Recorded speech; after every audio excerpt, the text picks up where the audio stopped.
All right, let's bring him in. Here comes the professor. Yes, the professor is back. I would put no B+. There's no way. That is the lowest grade I've given this year.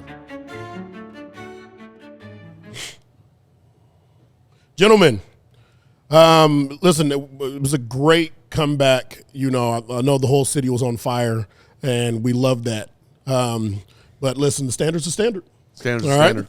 Offensively, had to give them a C+. I said some of the highlights of this game, we didn't reach 100 yards rushing. We were 2 of 6 on fourth down. Ben was went fourth down crazy. Okay, and there were some situations where I really disagreed with that. I think a lot of us did. We gave up a sack, 2 interceptions. So, you know, we're turning the ball over, and we were 2 and 5 in the red zone. They were good interceptions, though. They were interception punts. That doesn't matter, Professor? They're interceptions. Yeah. Standard's a standard. Standard's a standard. Standard's a standard. Oh, you want to push back? Go ahead. No, because it's great that it turned out to be an interception punt, but the player ran the wrong route. It can't happen. You've been killing them on daggers all year. You call a dagger, run the dagger. Run it. He ran I have no idea what I'm doing route is what he did. He just started running forward, and then he saw some open space, so he just stopped. But that's not what the play is, so the quarterback threw it. So whether it's whoever's to blame for it, 100%. The Bears' success rate in this game was horrible in the first half. It was better in the second half. So I'm not going to quibble too much. The comeback was great, but it was pretty bad to start. Professor likes to play 60 minutes. I like that. And by the way, not to pump up this show in any way, shape, or form, because, you know, we don't need to pat ourselves on the back for saying things like Luther just doesn't know the offense, which is part of the problem, which has held him back. He's coming along. He's coming a long way. He's come a long way. It was a mistake. I'm not saying he doesn't know the offense now, but he doesn't know it like he's going to know it. So it showed up in that moment. That's all I'm saying. It was a moment. It was a rookie moment, right? It was just we saw it and we saw Caleb's upset the whole thing. I think we all agree we would love to see Luther get the ball a lot more. 100%. Has had a tremendous season. Yeah. So I think for offense, defense, for the whole team, I think it certainly was a tale of two halves. But defensively, and as much as I love the 5 out of 6 3 and outs, D+. Okay, we gave up 322 passing yards. All right, we did a good job rushing it. We gave up 99 yards rushing. They were 3 for 3 on fourth down. They were 6 for 15 on third down, and they were 100% in the red zone. This is kind of stuff that you know, down the stretch we have to get this. We have to get that fixed defensively, and that's the reason why a D+ was earned. Yeah, I can't argue with the numbers, obviously. I'm only going to quibble a little bit because second half. Yeah, I'm still looking back at this game, and there's nothing I'm more stunned by than the defensive turnaround in the second half. Huge. And I really think a lot of guys who are either hurt or have been struggling, who aren't having the greatest season they want to have, just all of a sudden buckled down. Yeah. And made it and said, you know what, our season's on the line. I don't care, and just went out and made some really good plays. Yes. So, you know, the grade's probably fair over the course of a 60-minute game. I want to give them a lot of credit for what they did late because it was really, really remarkable. Agreed. I think the way to look at this is don't look at the grades as the determiner of how this team went out there and fought. You know, I don't want to take anything away. Like I'm really like this game isn't won unless the defense gets those 3 and outs. You know, I was really impressed with Booker. Really, really impressed with Booker, with Sweat and the guys on that defensive line. The way that and even Dennis Allen in the second half. I was really disappointed with Dennis Allen in the first, but in the second half, he dialed 100%. Up the right blitzes and the right calls at the right time. Professor, let me just add on with a couple stats here. Okay. First half, third down, Packers 5 for 7. Second half, do you guys know what they were in the second half? Anybody? I think it bad. 1 for 8. Yeah. They went from 5 for 7, 1 for 8. That one, I think, was the fourth down. That sounds right. Well, this was third down stats, right? This is third down stats, but one of those it led to the fourth down, and they got out and they didn't convert on that fourth down. Mm-hmm. They were also 3 for 3 in the red zone. They put that in the first half and second half. They didn't get in the red zone in the second half. Right, correct. Goose egg because they didn't get there. Well, they scored a touchdown, but that was outside the red zone. Right. Catch on that. Also, just as a whole, I gotta be honest, I didn't think much of Montez Sweat until I rewatched it, and I was like, okay, it was better than I thought. The Bears hit Love 8 times. Yeah. So that was. And we've done a lot worse. And we talked about the Bears pass rush, but if you look at these stats over the last month, they've gotten to the quarterback. They've gotten to the quarterback. It's been better. Yeah, and they need to get credit for that. They need to get credit for it because we talk about them not being able to get to the quarterback. And I've seen hits, and they've gotten to the quarterback, and they've got at least 3 sacks, 2 to 3 sacks over that period of time consistently.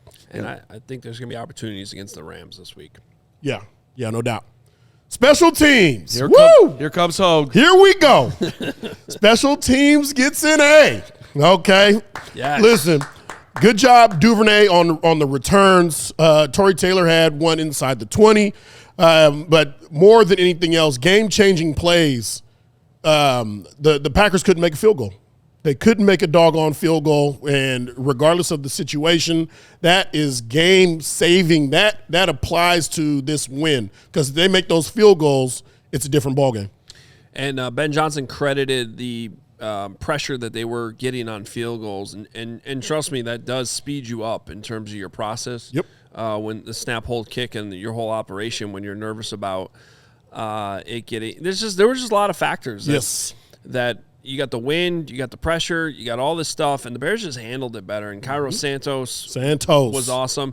And I agree with you that this is an A, not an A+, because even on special teams, the standard is the standard. Okay. And Cairo had that one bad kickoff where it was short of the landing zone and it put the ball at the 40. So it was not a perfect game. It wasn't perfect. It wasn't perfect. But it was damn good. Pretty damn good. Mm-hmm. And that return, that Devin Duvernay return. On the wall return. And I brought this up yesterday, too. Just a small little thing from a coaching standpoint, too. It's a reflection of good coaching. Mm-hmm. Ozzie Trapillo gets hurt, right? Yeah. And 2 plays later, they're kicking an extra point. When an offensive lineman gets hurt, that can cause some confusion. A lot of times you'll see teams have to burn a timeout if you score too quickly or you have an injury on a touchdown with an offensive lineman. Correct. Because you got to replace that guy on the field on the PAT. Dahlman's usually not on PAT. He knew whether they had to tell him or not. I couldn't tell on the film, but there was no issue. They were lined up ready to go on the PAT. No issues after the injury. The Cairo part of this, by the way, when we started the fourth quarter where they needed a touchdown, it didn't happen, and they went backwards on a 7-play drive. Well, they didn't go backwards. They gained 2 yards. The 51-yard field goal right there in that wind was clutch. A big-time kick. Yes. He's done that a ton this year where it doesn't seem like it's a huge kick, but it's a kick that keeps him alive. Well, and they had a huge loss of yardage right before the kick, right, too. There was a sack fumble. Mm-hmm. They recovered it. It was like, all right, got no choice. You're not going to go for him for fourth or whatever it was at that point. Go ahead, Cairo. And he wasn't easy, and it wasn't. He didn't bang it through, but he got it through. Yeah. Coaching. Let's do it. Tale of 2 halves. If the Bears had continued to play the second half the way that they played the first, it'd be an F here. But they didn't, because the second half, to me, they coached. It would have been an A if they coached all 4 quarters like an A.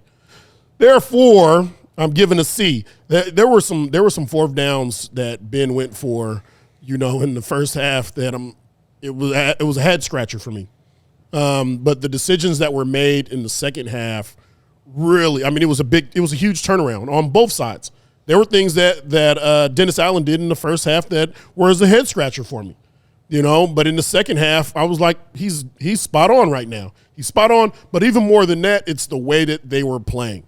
It's the way that the guys go about handling and playing each one of those downs. Professor. Yep. Talk to me, Goose. If I may. Ben Johnson, in training camp, realized that on his team was Joe Thuney, who was with Tom Brady when they were down 28-3 to the Atlanta Falcons, and he had Grady Jarrett, who was alongside whoever was on that team also that had a Bears connection, whatever, was on the Falcons that blew the game. He brought that up back then and had both those guys talk about both sides of the comeback and how they blew it. And here they come at halftime, down 21-3, yep.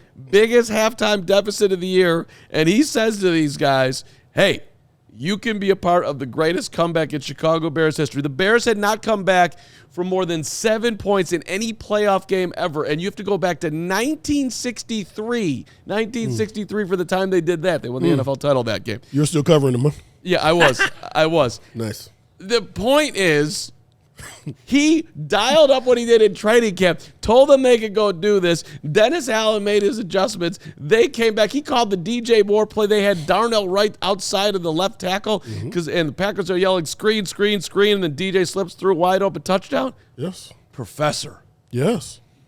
Come on. I love it. I listen, again, like I said, I love what they did in the second half. Yeah. But that doesn't take away from the first. It still counts.